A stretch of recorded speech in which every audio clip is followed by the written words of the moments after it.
com a carta de Paulo aos Romanos. Nós começamos, como havíamos anunciado anteriormente, as exposições no Novo Testamento, agora aos domingos, nos cultos aos domingos à noite. E a carta escolhida do Novo Testamento é a carta de Paulo aos Romanos. Então, abra sua Bíblia, então, por favor, meu querido irmão, minha irmã querida, na carta, de Paulo aos Romanos, aí sim, no capítulo 1, nós faremos a leitura do versículo 1 e até o versículo de número 7.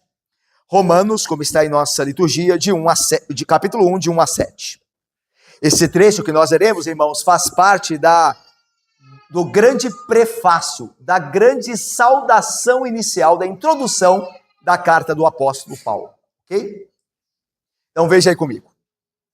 Paulo, servo de Jesus Cristo, chamado para ser apóstolo, separado para o evangelho de Deus, o qual foi por Deus outrora prometido por intermédio dos seus profetas nas sagradas escrituras, com respeito a seu filho, o qual, segundo a carne, veio da descendência de Davi e foi designado Filho de Deus com poder, segundo o Espírito de santidade, pela ressurreição dos mortos, a saber, Jesus Cristo, nosso Senhor, por intermédio de quem viemos a receber graça e apostolado, por amor do seu nome, para a obediência por fé, entre todos os gentios, de cujo número sois também vós, chamados para serdes de Jesus Cristo.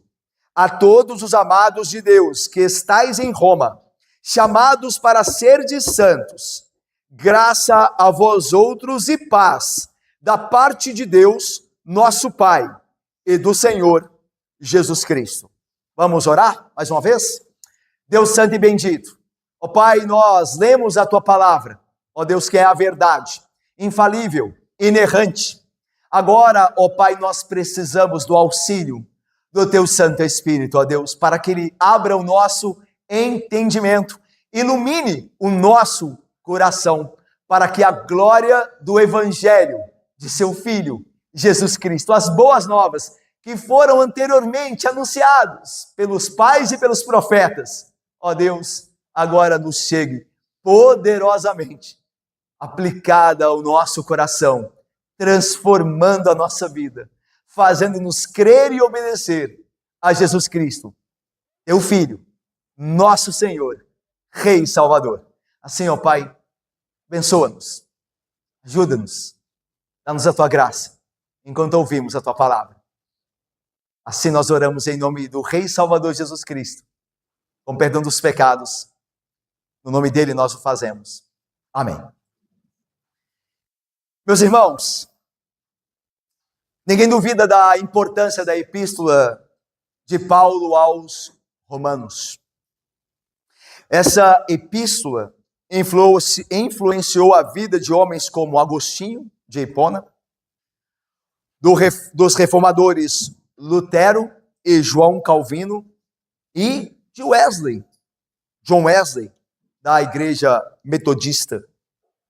Meus irmãos, nós nos voltamos então para esta epístola de Paulo, celebrada pela cristandade, e nós já de início vemos a autoria desta epístola. A autoria desta epístola é de Paulo. E sobre isso, não há dúvida. Veja só o versículo 1. Paulo, servo de Jesus Cristo, chamado para ser apóstolo, separado para o evangelho de Deus. Então, o autor da epístola que nós temos agora diante de nós, a epístola aos Romanos, é Paulo, o apóstolo.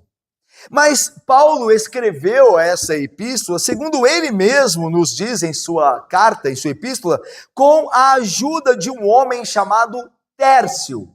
Tércio era um escriba ou um amanuense. A ideia é de que Paulo, ele citava o que queria que fosse registrado, e Tércio, este escriba, o que escrevia o amanuense, de fato registrava aquilo que Paulo dizia.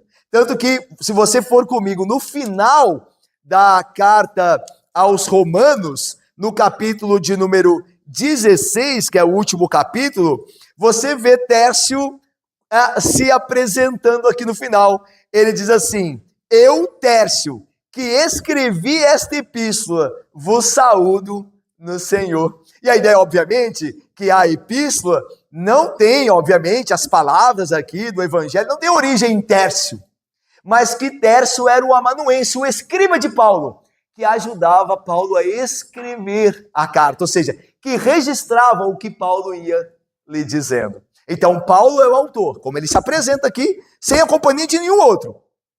Paulo, apóstolo de Cristo, servo de Cristo, ok? Mas com a ajuda de Tércio, o escriba, o amanuense, que se apresenta no final da carta, ok? Irmãos, toda carta tem uma ocasião e uma data possível, certo? Aqui não é diferente em Romanos. Qual era a ocasião? Paulo estava terminando a sua terceira e última viagem, pelo menos registrada na Bíblia. Nós temos 3 viagens missionárias de Paulo registradas na Bíblia, lá no livro de Atos dos Apóstolos, no livro de Lucas. E Paulo estava terminando a sua última viagem, estava no fim dela, a viagem terceira de Paulo.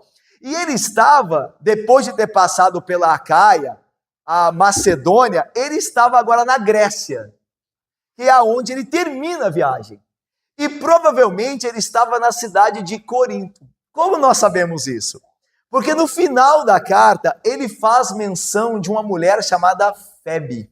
Olha aí, meus irmãos, no texto, voltando lá a Romanos 16, no final, para nós vermos esta informação que Paulo nos traz, no versículo de número 1 e 2, diz assim, Paulo vai recomendar uma irmã chamada Febe. Olha aí, recomendo-vos a nossa irmã Febe, que está servindo a igreja de Cencreia, para que a recebais, ou seja, quando ela for em Roma, com a carta, que a recebais do Senhor como convém aos santos, e a ajudeis em tudo que de vós vier a precisar. Porque tem sido minha protetora, tem sido protetora de muitos, e de mim, inclusive. Então veja, esta Febe, ela era de Cencreia. Cencreia era um porto de Corinto.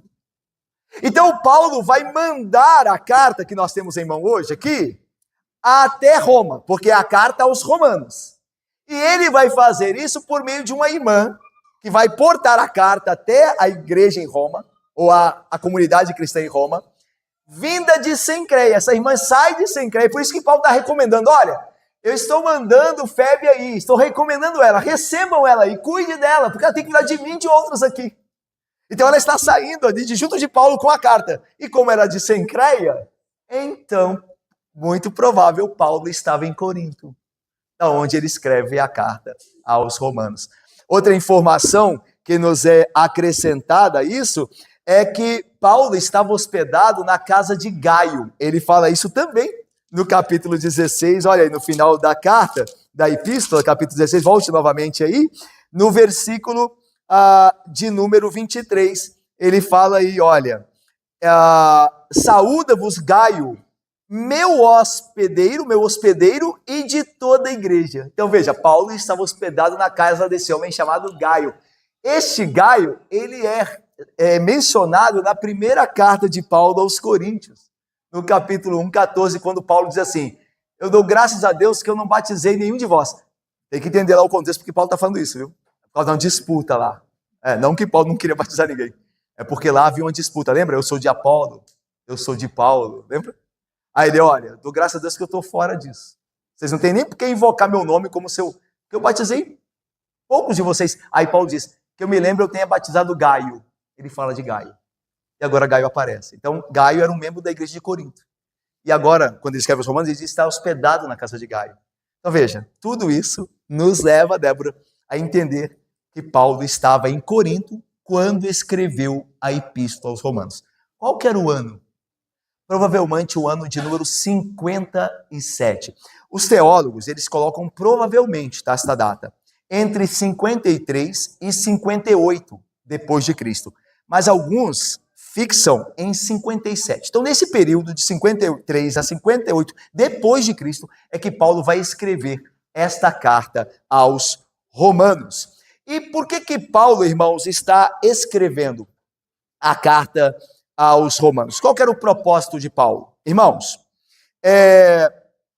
Paulo tinha, depois que terminasse a terceira viagem última, ele tinha o interesse de ir à Espanha para pregar o evangelho na Espanha. O evangelho não havia sido ainda proclamado na Espanha. Só que antes de fazer isso, ele tinha que voltar a Jerusalém. Ele estava em Corinto, terminando a terceira viagem missionária, e ele tinha que voltar a Jerusalém. Por quê? Porque lembre-se que Paulo, nessa terceira viagem missionária, ele passou pelas igrejas, pedindo às igrejas, ordenando às igrejas no amor de Cristo, para que elas contribuíssem para uma oferta que Paulo levaria o quê? Aos necessitados em Jerusalém. Se você vê lá nas cartas de Paulo, ele falando sobre isso, né? De se fazer uma coleta para que ele levasse aos santos em Jerusalém. Então, no final da sua terceira viagem, essa coleta está pronta. Só que Paulo tem que levá-la a Jerusalém.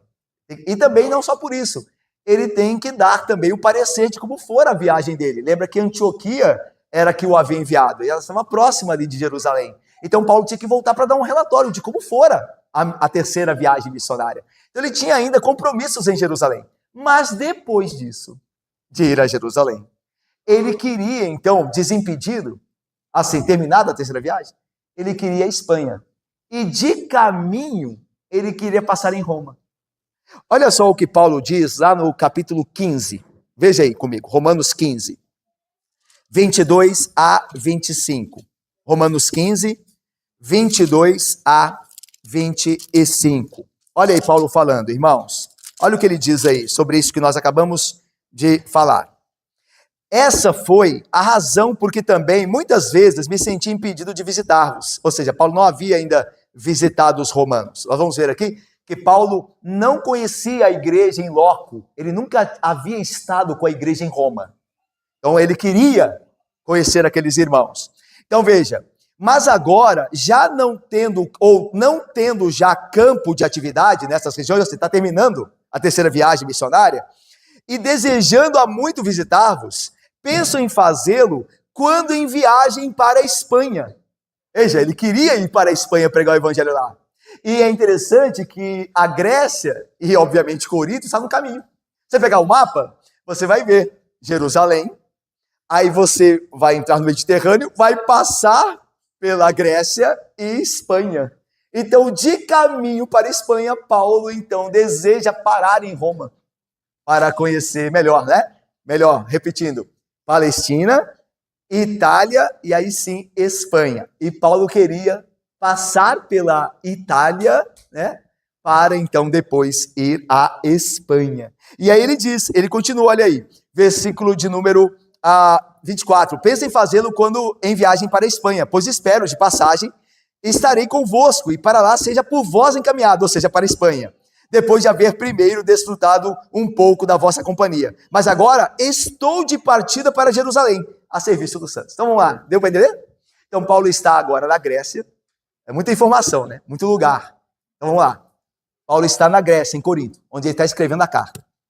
Ele tem que ir a Jerusalém para entregar as ofertas e para dar o parecer de como for a viagem missionária. Ok? Quando terminar ali, ele não tem mais campo para ele e diz, estou sem campo agora. Então eu quero ir lá para a Espanha. Então a ideia é de Paulo voltar para aquele lado.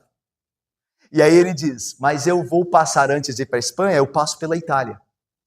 Eu queria visitar vocês, de passagem, enquanto eu vou para a Espanha. Mas é interessante que o propósito de Paulo é outro também, porque Paulo diz assim, eu espero ser por vocês conduzidos à Espanha. Então isso é muito interessante para entender a carta de Romanos. Por quê? Paulo não conhecia a igreja em Roma.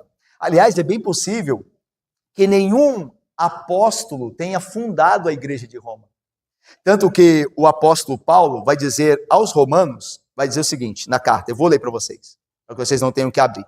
Paulo diz assim, esforçando-me deste modo, por pregar o evangelho, não onde Cristo já for anunciado, para não edificar sobre fundamento alheio. Romanos 15, 20. Então veja, Paulo diz muita coisa aqui nesse texto aqui, nessa parte. Ele está dizendo que ele se esforça para ir em locais onde Cristo ainda não foi anunciado, onde nenhum apóstolo foi ainda.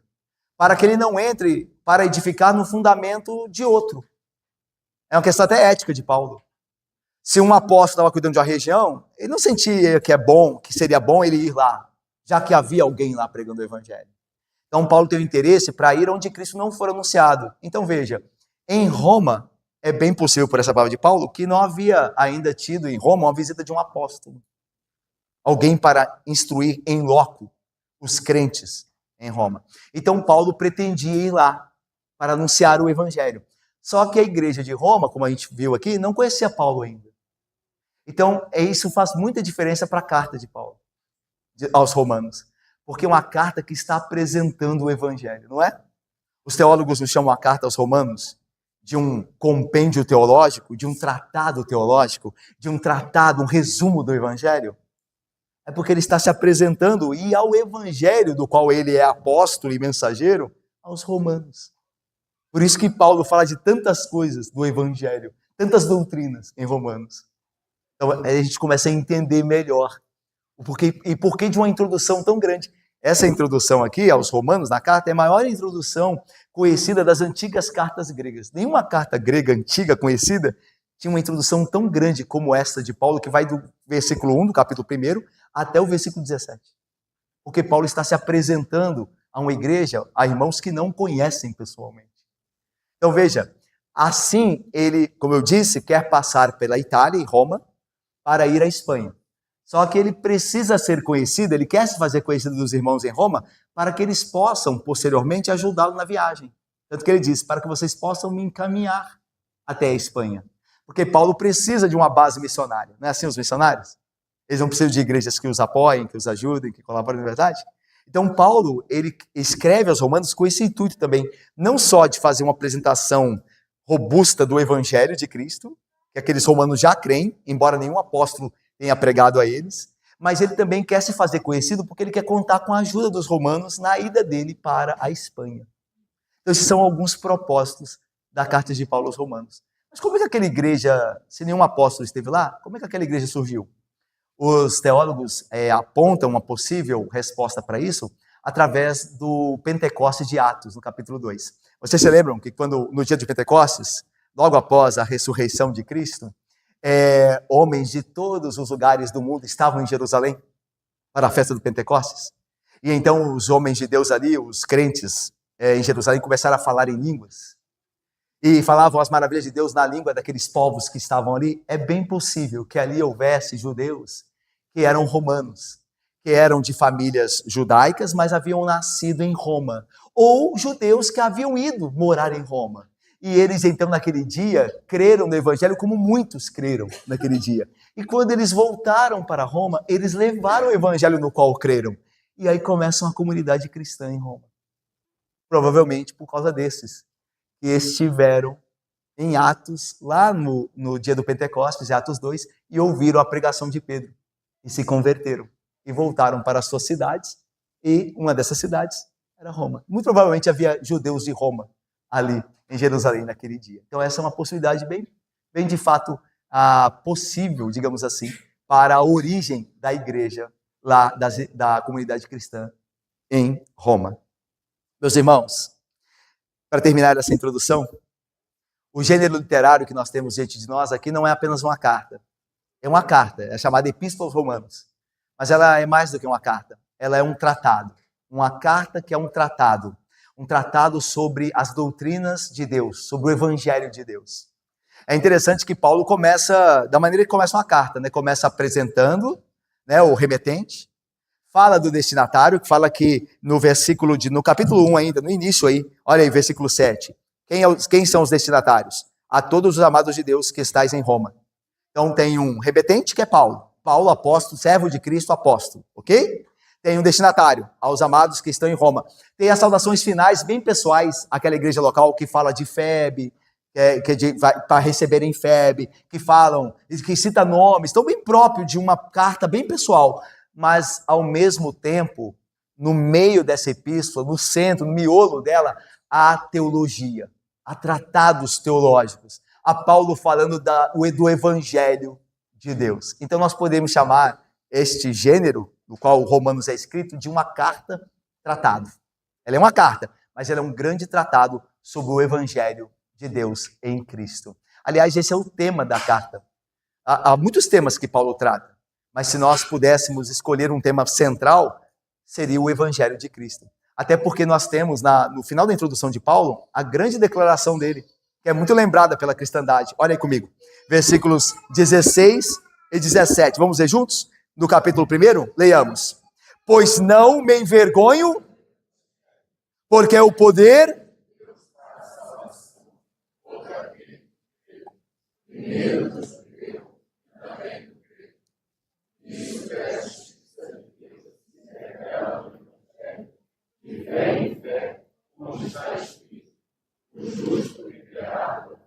São muitas vezes no primeiro capítulo, já na primeira parte, que Paulo faz referência do Evangelho. E aqui poderosamente ele diz isso. Eu desejo ir em Roma. O versículo 15. Por isso, quanto está em mim, estou pronto para anunciar o Evangelho também a vós outros em Roma. Aí ele diz, porque não me envergonho do Evangelho, porque é o poder de Deus para a salvação de todo aquele que crê. Então veja, qual é o centro da carta de Paulo? Qual é o assunto? O Evangelho de Deus em Cristo, as boas novas de Deus ao pecador em Cristo Jesus. É isso o Evangelho. O Evangelho é a boa nova ao pecador em Cristo Jesus. As boas novas sobre Cristo. Como o Filho de Deus se encarnou e veio e pagou o preço do pecado e ressuscitou para a nossa justificação, na qual nós estamos salvos para sempre. Esse é o Evangelho. São as boas novas de Deus em Cristo para o pecador. E esse é o tema central da carta de Paulo. Vamos então, agora, ao versículo 1, depois dessa introdução. Olha aí, o versículo 1 diz, Paulo, e continua dizendo, servo de Cristo, chamado para ser apóstolo, separado para o Evangelho de Deus. Irmãos, este aqui, como nós falamos anteriormente, é de fato a maior introdução das cartas de Paulo e das cartas gregas do primeiro século, certamente. E aqui Paulo começa a se apresentando, ele dizendo quem ele é e falando sobre o seu chamado para ser separado para o Evangelho de Deus. Primeiro ele fala Paulo, ele diz o seu nome. Paulo significa homem de pequena estatura. Então vocês veem que o nome do pastor aqui está no lugar certo, não é isso? Paulo significa o pequeno. O pequeno. Paulo. Você se lembra da história de Paulo antes da conversão? Você se lembra quem ele era antes de Cristo? Ele era um inimigo de Cristo. Um servo de Satanás. Era o que Paulo era. Lembra Efésios? Nós estávamos mortos em nossos delitos e pecados. Nós estávamos debaixo dos poderes das potestades do ar, do príncipe deste mundo. Paulo era um servo de Satanás, um inimigo da cruz de Cristo.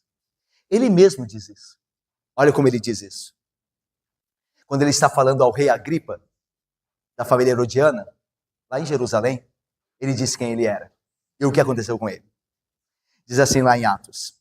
Olha o que Paulo diz. Na verdade, a mim me parecia que muitas coisas devia eu praticar contra o nome de Jesus, o Nazareno. Assim procedi em Jerusalém. Havendo eu recebido autorização dos principais sacerdotes, encerrei, prendi muitos dos santos nas prisões, e contra estes dava o meu voto quando os matavam. Muitas vezes eu os castiguei por todas as sinagogas, obrigando-os até a blasfemar. E demasiadamente enfurecido contra eles, mesmo por cidades estranhas que eu não conhecia, os perseguia. Com esses intuitos parti para Damasco, levando a autorização dos principais sacerdotes e por eles comissionado. Ao meio-dia, ó rei Agripa, indo eu caminho fora, vi uma luz no céu, mais resplandecente que o sol, que brilhou ao redor de mim e dos que iam comigo. E caindo todos nós por terra, ouvi uma voz que falava em língua hebraica: Saulo, Saulo, por que me persegues? Dura coisa é recalcitrares contra os aguilhões, dura coisa é resistir contra o poder de Cristo. Você vai perder, Paulo, por que você me persegue? Então eu perguntei, diz Saulo e Paulo: quem és tu, Senhor? Ao que o Senhor respondeu: eu sou Jesus, a quem tu persegues. Mas levanta-te e firma-te sobre teus pés, porque por isto te apareci, para te constituir ministro e testemunha, tanto das coisas em que me viste, como daquelas pelas quais te aparecerei ainda, livrando-te do povo e dos gentios, para os quais eu te envio, para lhes abrires os olhos e converteres das trevas para a luz e da potestade de Satanás para Deus, a fim de que eles recebam, remissão de pecados, disse Jesus a Paulo, e continuou dizendo, e herança entre os que são santificados pela fé em mim, disse Jesus, a fé em mim, porque Jesus é Deus. Veja, não fé em Deus, embora poderia ser, mas Jesus diz, fé em mim. Atos 26, de 9 a 18. Escrevendo aos Coríntios, Paulo diz assim, porque eu sou o menor dos apóstolos, que mesmo não sou digno de ser chamado apóstolo, pois persegui a igreja de Deus, mas pela graça de Deus sou o que sou. E a sua graça que me foi concedida não se tornou vã. Antes trabalhei muito mais do que todos eles. Todavia não eu, é verdade, mas a graça de Deus comigo. 1 Coríntios 15, 9 e 10. Meus irmãos, Paulo, como a graça de Deus é poderosa, preciosa graça de Jesus, que um dia me alcançou. Você experimentou dessa graça? Você foi feito por Deus em Cristo uma nova criatura como Paulo? Alguém que odiava a Deus, alguém que estava alheio a Deus, alguém que vivia nos pecados e se deleitava na iniquidade. Você já foi alcançado pela graça transformadora? Se você foi, você nunca mais será o mesmo. Se você, meu irmão, foi alcançado pela graça de Deus, haverá evidências. Você nunca mais será o mesmo. E assim, diz Paulo, se alguém está em Cristo, é nova criatura. As coisas antigas, aquela vida de pecado, de iniquidade, já passaram. Eis que se fizeram todas as coisas novas. Novas. Você foi alcançado pela graça transformadora de Jesus Cristo.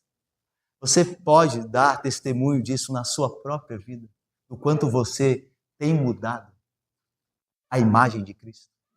Que assim seja. Que assim como Paulo foi alcançado por Cristo, Cristo também te alcance. Talvez, segundo a graça dele, nesta noite mesmo. E que ele mude para sempre a sua vida. Mas vamos lá. Paulo continua dizendo, Paulo, servo de Jesus Cristo. Olha aí. Paulo, servo de Jesus Cristo. Irmãos, a palavra aqui, como já se sabe, é a palavra que é escravo. Aliás, há uma suavidade no termo escolhido pela nossa tradução. Há um eufemismo. Veja, porque a palavra significa escravo. O servo pode trazer a ideia de alguém que é contratado para um serviço e depois é dispensado dele quando termina. Mas o escravo não. É por isso que é importante entender que aqui, doulos é escravo, não servo, mas escravo. A melhor tradução. Porque um servo é alguém que você contrata para um serviço, ele faz serviço e logo ele vai embora. Ele não tem mais compromisso. O escravo não, o escravo é comprado para sempre. Ele para sempre é do seu senhor. Ele não tem mais vontade. Ele não tem mais vontade própria, a não ser agradar o seu senhor. E se há um escravo, há um senhor. Se há um doulos, há um kyrios. Se há um escravo, há um senhor. Se você é servo de Jesus Cristo, se você é escravo dele como Paulo, você deve tê-lo como Senhor. E você o tem? Você o tem como Senhor mesmo? Por que você não obedece então? Por que você não morre para os seus desejos, se você é escravo de Cristo? Como você disse. Se você é um servo de Cristo, isso significa que ele tem que ser o seu Senhor. Isso também significa que você não vive mais para você mesmo. Isso significa que você, como Paulo, esmurra o seu corpo e reduz o seu corpo ao pó para não pecar contra o seu Senhor, que te comprou com sangue, como os senhores compravam os escravos. Jesus comprou os seus com o sangue dele. Deus te faça, de fato, escravo de Cristo. Nós precisamos de mais homens e mulheres assim, que vivam para o Senhor e não para si mesmos. Que Deus faça de nós assim, como Paulo, como fez Paulo. Vamos lá, continua o texto, irmãos. Chamado para ser apóstolo. Irmãos, a ideia aqui do apostolado, a gente sabe que o termo significa enviado, um mensageiro enviado. No entanto, aqui o sentido é restrito e mais forte. Aqui apóstolo significa que Paulo é um dos integrantes daquele grupo único. Lembram-se dos apóstolos de Cristo, dos 12? Paulo é integrante deste grupo. Ele é chamado o 13º apóstolo. Ele mesmo diz que ele é um apóstolo nascido fora de tempo. Nascido depois, mas pertencente ao mesmo grupo apostólico. Por quê, irmãos? Porque Paulo foi designado como apóstolo pelo próprio Cristo. Cristo ressurreto apareceu para ele. Ele dá testemunho disso quando ele escreve, Paulo, 1 Coríntios 15, 8. Ele fala, e depois apareceu também a mim, Cristo ressuscitado. E Paulo também diz que Jesus o escolheu para ser o apóstolo enviado aos gentios. Isso está em Romanos 11, 13. Também em 1 Timóteo 2, 7 e 2 Timóteo 1, 11. Ele foi instruído pelo próprio Jesus. Gálatas 1, 11, 12. Paulo diz que no início da sua conversão, o próprio Jesus lhe apareceu e lhe instruiu. Tanto que lá em Gálatas é belíssimo. Paulo diz assim, eu não recebi o evangelho de apóstolo nenhum, mas do próprio Senhor Jesus Cristo, que me apareceu e me instruiu. Eu ouvi da própria boca dele o evangelho. Que glória! Paulo é um apóstolo. Hoje alguns se auto-intitulam apóstolos. Não são. Não são. São homens mentirosos. São homens falsos. Às vezes são até crentes que cedem à glória humana. Eu conheço às vezes pastores de denominações tradicionais que se chamam apóstolos porque não querem negar o título que foi dado a eles. Assim preferem a honra dos homens do que a de Deus. Apóstolos, só os da Bíblia. Apóstolos, só aqueles 12 e Paulo, que foi comissionado pelo próprio Cristo, que viu a Cristo, que recebeu dele o evangelho. Cristo lhe apareceu, lhe comissionou, lhe chamou. Os outros homens que dizem hoje, que prova tem?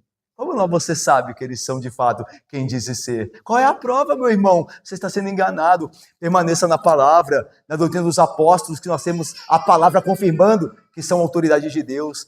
E a sua instrução é a que vem do céu.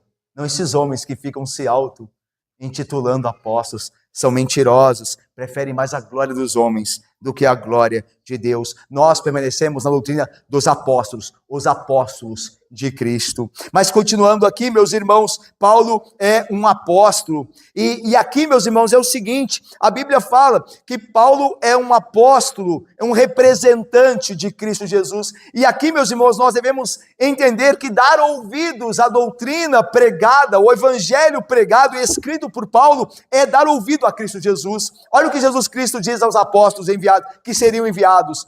Quem vos der ouvidos, ouve a mim, e quem vos rejeitar, a mim me rejeita. Quem, porém, me rejeitar, rejeita aquele que me enviou. Lucas 10, 16. Meus irmãos, a pregação apostólica tem a mesma autoridade do Senhor Jesus. Um apóstolo é alguém comissionado com autoridade para falar em nome de Jesus Cristo. Então, quando Paulo fala, irmãos, Jesus Cristo fala. Quando Pedro fala na Sagrada Escritura, Jesus Cristo fala. Quando os profetas do Antigo Testamento falaram pelo Espírito de Cristo Jesus.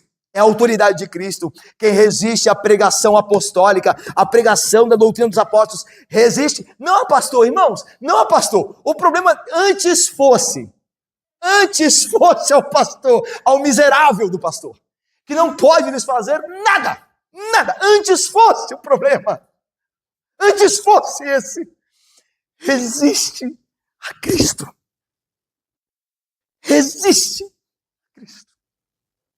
porque Cristo fala por intermédio dos seus apóstolos, e você crê nisso? Você tem que crer nisso, e eu digo a você, meu irmão, minha irmã, se você crê nisso, você obedecerá isto. Só há uma maneira de crer nisto: obedecer a isto. se submeter à vontade de Cristo. De outra sorte, por favor, não peça a ninguém para crer no que você diz, se você não obedecer a Cristo. Fé sem obras é morta. Não é fé verdadeira. Portanto, irmãos, saibamos isso. Quando nós ouvimos a pregação aqui, domingo após domingo, Cristo é que está falando. Ele, na sua palavra poderosa, por meio da doutrina dos apóstolos, é que fala. Peça a Deus, como nós temos orado aqui muitas vezes, peça a Deus que você veja além do pregador. Vá além das fraquezas dele, da tacanheza dele, dos defeitos dele. Vá além disso, além disso. Veja Cristo. Veja Cristo. Veja Cristo em sua palavra. Rejeitar o ensino, a doutrina, os mandamentos apostólicos é rejeitar o Rei e Senhor Jesus. Porque esses homens que falaram porque foram comissionados como representantes autorizados do próprio Senhor Jesus Cristo. Jesus Cristo fala por intermédio dos seus apóstolos. Mas Paulo continua, meus irmãos. Paulo diz que ele foi separado para o Evangelho de Deus. E, meus irmãos, eu vou até aqui, no versículo 1. Nós lemos todo o versículo, a parte do versículo de 1 a 7, mas por causa da introdução maior, nós vamos até aqui, porque eu quero ir com calma com vocês, e então no domingo que vem, aí sim, se Deus permitir, com a sua graça, nós falaremos do restante do texto. Mas eu gostaria de ir até aqui para ir com calma com vocês, nessa primeira parte tão importante, para que nós entendamos a Epístola aos Romanos. Veja aí que Paulo diz, então, que ele é servo de Jesus Cristo, chamado para ser apóstolo, separado para o Evangelho de Deus. A ideia de separado, o termo aqui é grego, faz um jogo de palavras com o termo fariseu. A palavra fariseu vem de uma raiz que significa separado. O fariseu, e Paulo era um fariseu, lembram-se? Ele era alguém separado. Os fariseus têm origem lá no tempo próximo do tempo dos Macabeus, século II antes de Cristo, quando Jerusalém estava cercada e estava sendo oprimida por povos pagãos e por filosofia grega, helenista. E os fariseus eram um grupo de judeus que surgiu zeloso com a palavra de Deus, zeloso com as coisas de Deus e zeloso para que os judeus não perdessem a sua identidade com povos estrangeiros, os oprimindo, e com cultura helenista grega chegando até no meio deles. Então os fariseus zelavam pela tradição, zelavam pela palavra de Deus, o que era uma coisa boa, viu? Se você olhar pela a origem dos fariseus, é muito boa essa origem, essa preocupação é muito boa. Eles queriam zelar para que a palavra de Deus não se perdesse. Só que eles se perderam no meio disso. Eles começaram a confiar não na graça de Deus, mas no zelo deles. E aí nós vemos o que eles se tornaram quando Jesus os denuncia. Pessoas que confiavam nas próprias obras. Eles se perderam em algum lugar no meio do caminho. Eles passaram a confiar mais neles do que na graça de Deus. É interessante que Paulo vai tratar disso, né, em Romanos mesmo, quando ele começa a falar de Abraão. Abraão foi justificado pela fé e não por obras. Porque Paulo foi um fariseu. E ele queria falar disso também. O Espírito Santo conduziu. Mas isso aqui é muito importante. Ele antes era separado como um fariseu. Agora não. Agora ele é separado. Agora ele é um fariseu. Só que um fariseu, por assim dizer, de Cristo. Por isso que ele usa o termo. Separado para o Evangelho de Cristo. Ah, meus irmãos, olha o que Paulo diz aos Gálatas. Quando, porém, ao que me separou antes de eu nascer, e me chamou pela sua graça, não por minhas obras, mas por sua graça, aprove revelar seu Filho em mim. Bonito, né? Olha que maravilha isso aqui. Diácono Felipe, Vitor, a Daiane, Dândaro. Olha que maravilha isso aqui. Para revelar o seu Filho, não só a mim, mas em mim. Revelar, Anésio, o seu Filho em mim. De maneira que as pessoas olhem para mim e vejam o seu Filho. Não é o que nós somos chamados? A sermos a imagem e semelhança de Cristo. Quando as pessoas olham para você, elas veem Cristo.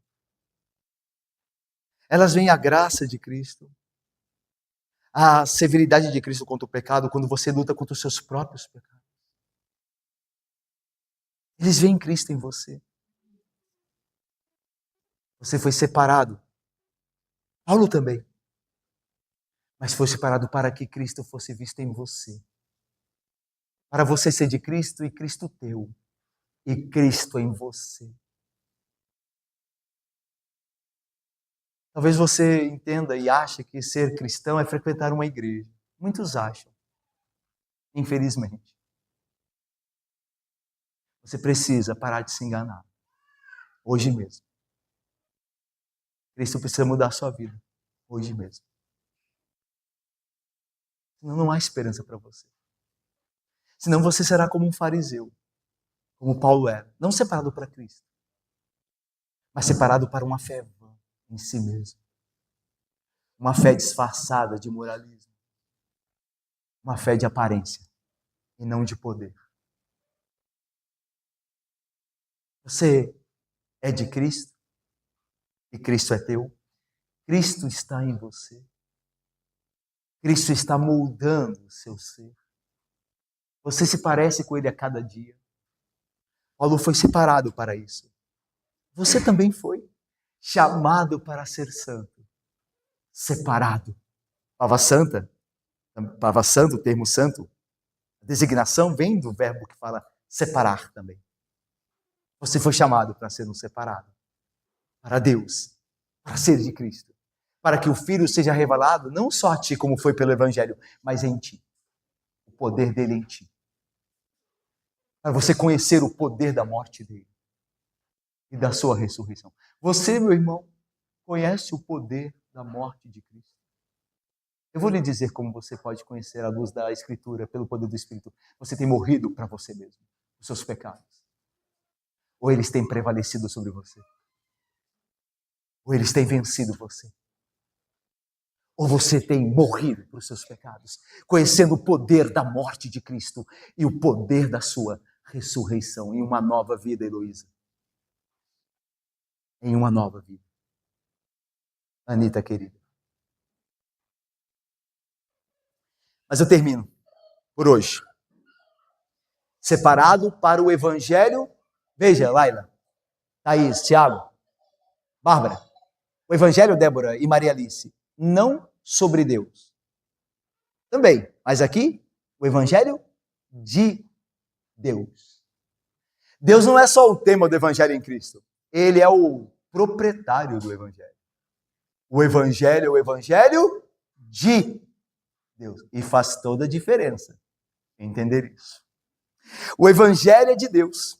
Veja, não é somente sobre Deus, é também. E sobre a salvação que ele realiza em Cristo. Mas o Evangelho é dele.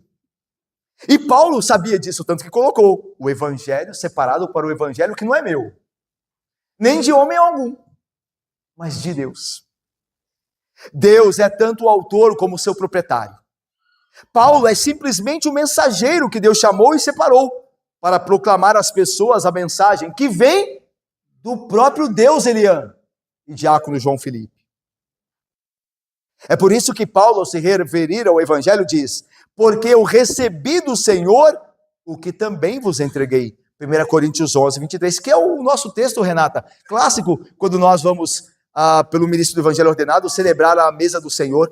Nós sempre lemos aqui as palavras da instituição, o pastor lê: porque eu recebi do Senhor o que também vos entreguei. É do Senhor o Evangelho. Não é do pastor Paulo, Laura.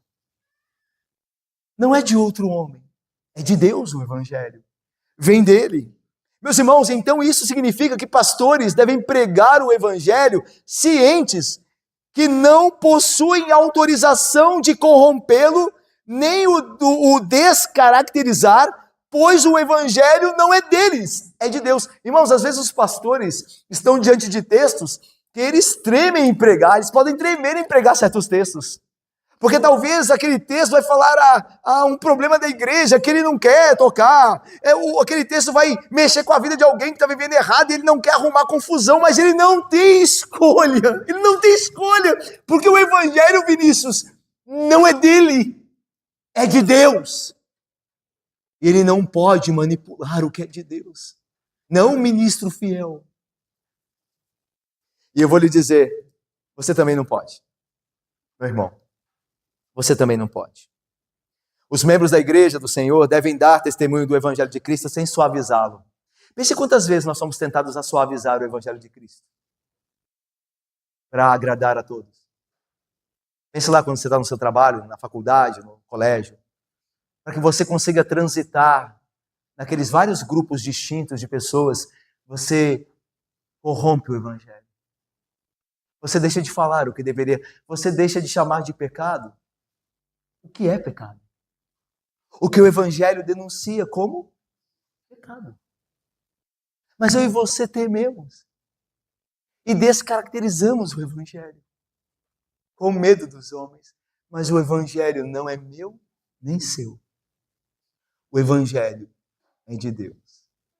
E ai daquele, de mim, de qualquer outra pessoa, que descaracterizar, que corromper, que tirar uma vírgula, um tio do Evangelho, da palavra de Deus, o nome dele será retirado do livro também de Deus.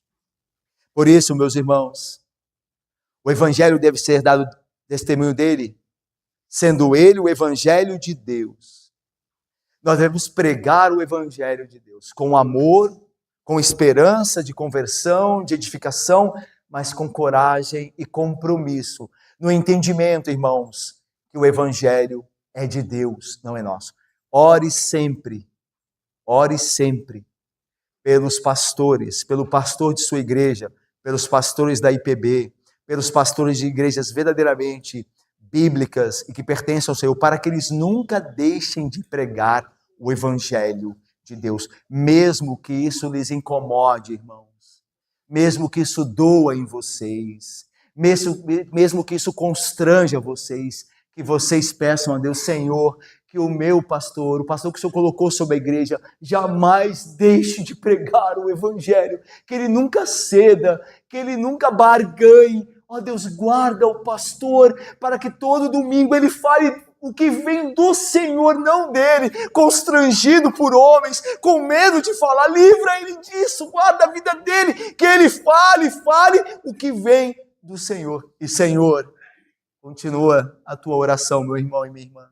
E Senhor, dai-me a graça de falar do Evangelho de Cristo. Eu tenho corrompido, eu tenho me calado, eu tenho descaracterizado o Evangelho de Cristo para agradar a pessoa A, a pessoa B. Senhor, eu não tenho sido fiel. Senhor, a minha casa não vai bem, porque a tua palavra não tem reinado na minha casa. Os meus filhos fazem o que é errado, e eu mexo com isso como se não fosse de fato contrário à tua vontade, e eu estou sendo infiel, a minha família está sendo prejudicada, o lugar onde eu vivo tem sido prejudicado. Ó Senhor, que a tua palavra reine na minha casa, o Evangelho do Senhor, o Evangelho de Deus. Porque o Evangelho de Deus, meus irmãos, é o poder para a salvação. Só o Evangelho de Deus é o poder para a salvação. Sem ele, sem o Evangelho de Deus, nós estamos perdidos. Nossa igreja está perdida. Nós acabaremos nos afundando aqui, nós mesmos, eu e vocês, em pecado e mais pecado, até esta igreja está destruída. E não são poucas que hoje estão, porque abandonaram o Evangelho de Deus. O que nos mantém aqui, irmãos, a mim e a vocês, é o Evangelho de Deus. Nós só teremos poder e autoridade espiritual, senão através do Evangelho de Deus. E nós peçamos a Deus, e como igreja, nossos pastores, nossos líderes, cada um de nós, seja de fato fiel ao Evangelho de Deus. O Evangelho que se encontra nas Sagradas Escrituras. Meus irmãos, Paulo servo de Jesus Cristo. Você é servo de Jesus? Então ele é teu Senhor. Então obedeça ao meu irmão. Peça da sua graça, ele dá. Peça da sua misericórdia, ele também dá. Para que você possa ser fiel ao seu Senhor. Paulo diz também que ele é separado para o Evangelho. Você também é separado para ser santo, ser de Cristo, e Cristo teu, e Cristo em ti. E por fim, Paulo disse que foi separado como apóstolo. Então ouçamos também a autoridade apostólica. Venhamos a dar crédito sempre ao que Deus nos diz por meio dos seus apóstolos inspirados, por quem escreveu a palavra dele. Também, por fim, o Evangelho de Deus. É o Evangelho que temos crido, que pregamos como pastor e testemunhamos como membros da Igreja de Cristo. Que seja isso o Evangelho. Que nós creiamos neste Evangelho e preguemos este Evangelho, o Evangelho de Deus. Que Deus nos abençoe. Amém, irmãos.